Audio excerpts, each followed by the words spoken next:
que l'on pourrait appeler nombre. Je n'ai pas de nom à proprement parler, mais ça viendra sûrement avec le temps. Je sais que les humains aiment donner un tas de noms aux choses. Vous savez, il se trouve que j'aime beaucoup les histoires, et je ne suis pas la seule. J'en apprends toujours de nouvelles au gré de mes errances dans cette dimension. Vous les mortels êtes très prolifiques, et vous avez beaucoup de choses à raconter. Effrayantes, inquiétantes. Ces histoires se bâtissent sur vos peurs, vos phobies, vos traumatismes. Ce qui les rend encore plus délicieuses. J'ai justement en tête une première histoire que j'ai entendue il n'y a pas si longtemps. Laissez-moi vous la conter.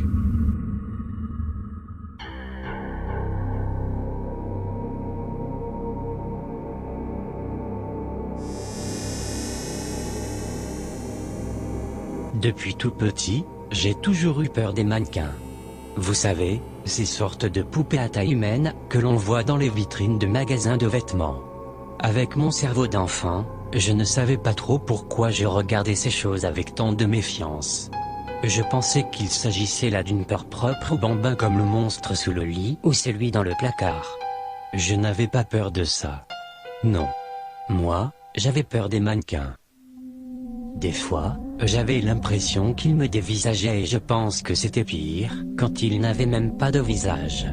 Décapité, j'étais encore plus inquiet, ne pouvant m'accrocher à leur regard pour vérifier s'ils m'observaient. Mais même à cet âge, je me sentais idiot d'avoir peur de choses qui ne bougeaient pas d'un pouce, qui n'étaient là que pour nous montrer les beaux vêtements qu'ils avaient. Du coup, je faisais mon possible pour que ma peur ne transparaisse pas. Je me mettais dans un coin, si possible afin de tous les avoir dans mon champ de vision. Mais c'était impossible. Secrètement, je pressais ma mère de se dépêcher d'essayer ces vêtements qu'elle voulait acheter pour qu'on puisse foutre le camp et rentrer à la maison, loin de leur regard. Même en grandissant, ma peur demeurait intacte, quoiqu'un peu moins forte comme je gagnais en raison et en recul. Mais je ne pouvais pas m'empêcher de leur décocher un regard à chaque fois que je passais devant une vitrine ou quand j'entrais dans un magasin. Hélas, des fois je me faisais des frayeurs ridicules quand je me faisais surprendre par un de ces nouveaux modèles qui reprenaient des poses encore plus réalistes. Je croyais que c'était de vraies personnes. Et à chaque fois, je sursautais ou poussais un petit cri étranglé, me couvrant de honte si quelqu'un m'entendait. Putain de mannequin de merde. Il ne pouvait pas se contenter de rester debout. Voilà que j'en voyais des assis ou dans une pose relaxée façon magazine de mode.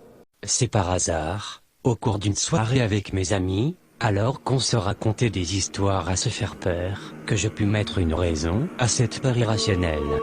Je n'en revenais pas. Je devins blême et mon cœur battait la chamade. Mes amis ne comprenaient pas trop ce qui m'arrivait et je dus sortir prendre l'air. Une fois rentré chez moi, je me ruais sur mon ordinateur pour faire des recherches. Ça s'était passé il y a plusieurs années, je devais avoir 6 ou 7 ans.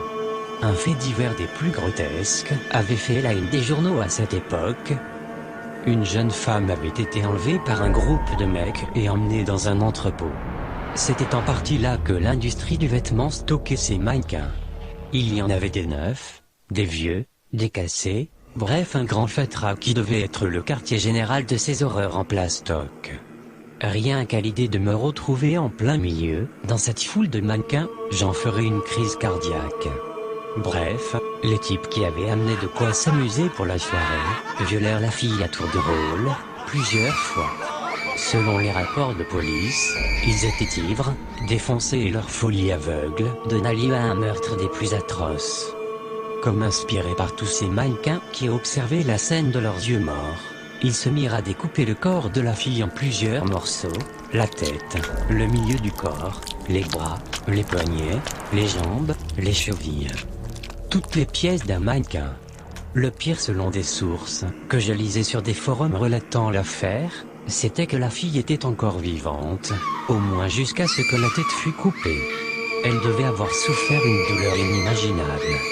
Elle avait subi les assauts répétés de ses bourreaux et avait vu son corps se faire découper entièrement petit à petit. Rien qu'à lire ça, j'avais envie de vomir, mais comble de l'horreur, son supplice n'en était pas pour autant terminé. Il l'avait ensuite empalé sur une tige de fer, de l'anus jusqu'à la gorge, sans oublier de joindre les jambes et les bras avec d'autres tiges. Leur folie morbide venait de créer un mannequin pour ainsi dire vivant. Ils prirent des photos obscènes de leur création, s'amusant à lui faire prendre des poses suggestives avec eux-mêmes ou les autres mannequins. Comment je le savais? J'avais bataillé pour en savoir le plus possible sur cette affaire, qui m'obsédait plus que de raison.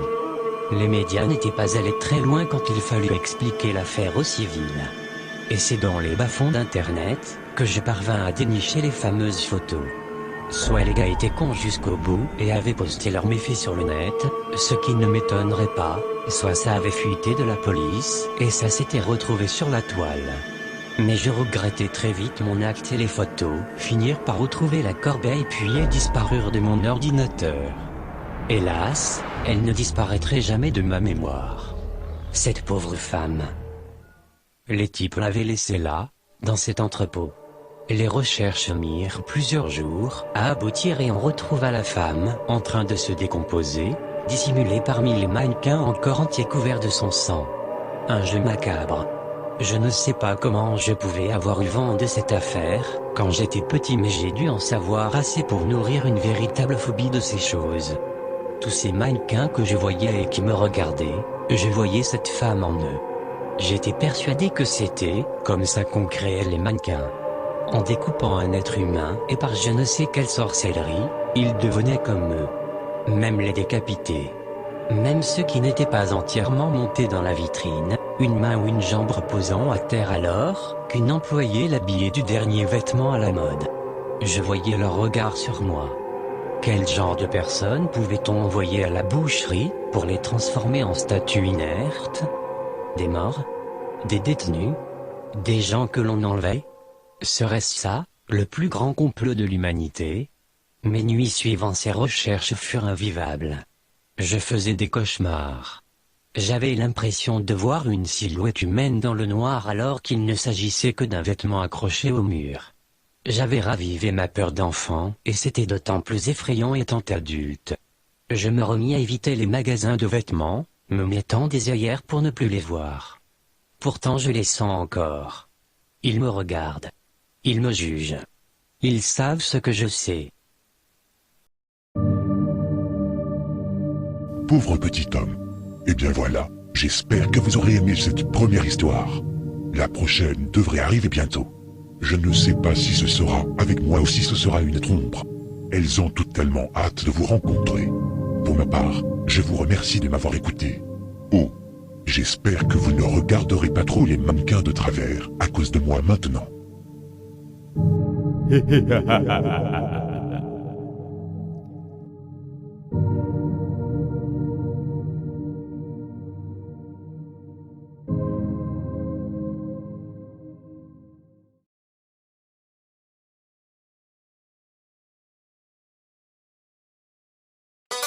Oh, you touch my tra-la-la.